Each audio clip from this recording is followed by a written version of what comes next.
Hey, what's going on, guys? Welcome to my channel. This is my first video that I'm posting, so I want to say thank you to everyone that is watching this. Now, for my first video, I wanted to make it something that's like a little bit controversial and something that means something. I wanted it to be a special video because it's going to be the first one on my channel, and I want to look back someday and be like, this was the video. This was the one that started it all, because I want to grow on this platform. I want to have a voice. I want to spread my views, and I hope at the very least I'm able to help people on the left. Obviously, from my channel name, I am on the right. I'm a conservative. I'm a Republican. I voted for Trump. I'm going to vote for Trump again. But I want people on the left to at least be able to say, like, you know what? This guy was unbiased. He gave us his views based on facts, not on, emotion, not on BS, not on lies. I want to at least be able to provide what it looks like through my eyes, like on different topics. So for today, the topic is going to be the hard truth for Black and brown Americans.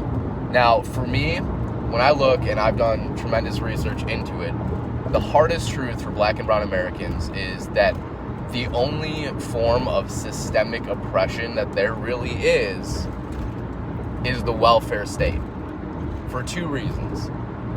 It incentivizes people being a single parent household because there are more financial benefits to being a single mother versus being a two-parent house.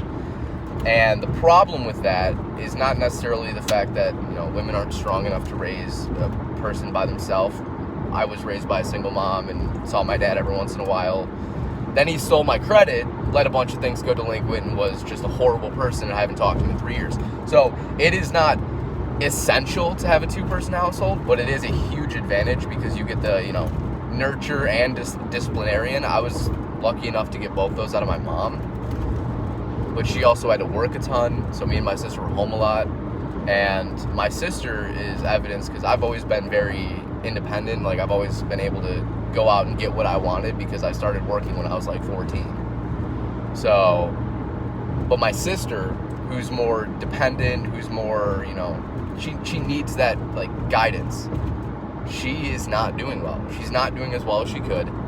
And it sucks to see because she had a lot of potential. She's not a dumb girl. She's smart, she's pretty, and she just did not have like a really solid father figure in her life, and it messed her up.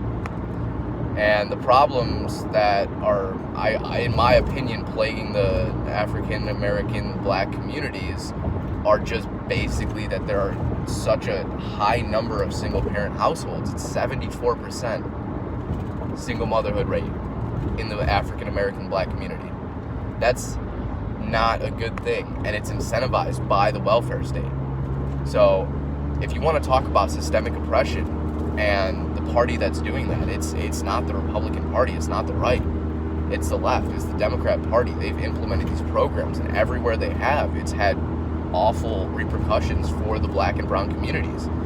And I'm really happy to see so many people of color in this country opening their eyes and being able to see, I think I was lied to, because the amount of people, even in my own life, and the amount of stories I see online, the videos on TikTok, on YouTube, of people being like, I no longer support the Democrat Party because I see what they're doing. They're dividing us. They're pitting us against one another, and this whole forced victim mindset. They are oppressing people to believe that they're victims. The only way they will succeed is if they, take from Uncle Sam's checkbook, that they can't make it on their own, and that they need affirmative action, which is actually overwhelmingly harmed people of minority groups in this country, except for Asian kids. Asian kids are actually hurt a lot in the opposite way because their test scores have to be like 400 points higher on the SAT just to get considered over a person of color in this country at these top universities, and it's not fair. That is actual racism. That's discrimination. It's not okay. Affirmative action is the only systemic racism, but systemic oppression is the welfare state. It is forced victimhood, mindset. Let me tell you, I believe that every single person in this country, whether you're born under a bridge in a box, if you work hard, if you literally just go out every day for 2 years, I promise you, if you work your ass off in whatever field you're in, you will be successful. Because you can look at it, the average American in poverty, under the poverty line, still is better off than over 75% of the rest of the country, or not the country, the world. And that's an insane thing to think about. And everyone wants to fight and say, oh, America's racist, America's this horrible place, people are, victimized, people are targeted. The number one killer of young men of color is murder. That is the only racial group where that number appears. That is the only racial group that number appears. I said it twice, and I did that on purpose. I want everyone to think about that. If there was problems of people of color in this country being killed disproportionately to other groups,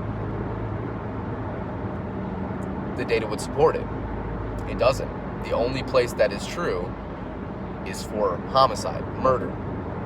And I think it's 96%, if I'm not mistaken, of African Americans killed in this country are killed by other African Americans. And that is true for white Americans, that's true for Hispanic Americans. Most of the loss of life due to murder, due to homicide, is intra-racial. It is within the same racial group. And that's a problem all the way across the board. And you can't pretend that the number was 13 in 2019, unarmed people of color, all of them were men, were killed in 2019, 13.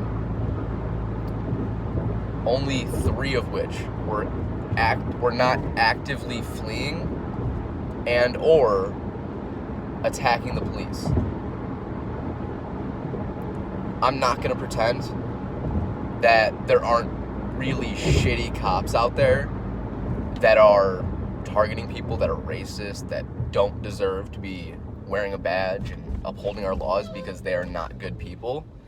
But that group is not the majority of police. Out of 375 million contacts with police every year, there was 13 people of color, unarmed, shot in this country. You have a better chance of getting struck by lightning than being shot while being black, brown, and unarmed. And I'm sorry. Like I said, this is the hard truth. And I know not a ton of people are going to see this because I do not have a huge following on here. At the point I'm shooting this, I have 9 subscribers because this is my first video. But if you really go do research, and you can hate me and you can, go in my comments and say mean things, I don't care. You're not going to hurt my feelings. I want you to go do the research. I want you to look at specifically what things are impacting the black and brown communities in our country, and you will see it's not Donald Trump. It's not the Republican Party. It is within your own neighborhoods. And the oppression is not coming from Republicans, because these cities where these people of color are oppressed are not Republican cities, and they haven't been for decades. So if you're looking for someone to blame for the state of this country and the state of your communities and the state of everything wrong with society, it's not us. And I really urge you, I hope that after this video is done, you will go do research. You will look and be like, okay. I mean, you can even go back. Look at who ratified the 13th, 14th, and 15th Amendment. the Republican Party with almost no support from the Democrat Party. And like I say, there was a party switch. To some degree, there were politicians that switched parties, but overwhelmingly, the parties didn't switch. Where they lived did. Because the Democrats just moved north and Republicans got, I mean, look at the South. The South got less racist as it became more Republican. I mean, look at Texas. How many hate crimes do you see in Texas? Very few. What about Florida? Very few. Georgia? Very few. All of these horrible, awful things that I'm not going to try to justify happen in blue states, in blue cities, run by blue mayors and blue governors. I'm sorry, but y'all have been lied to. And that is the hardest truth.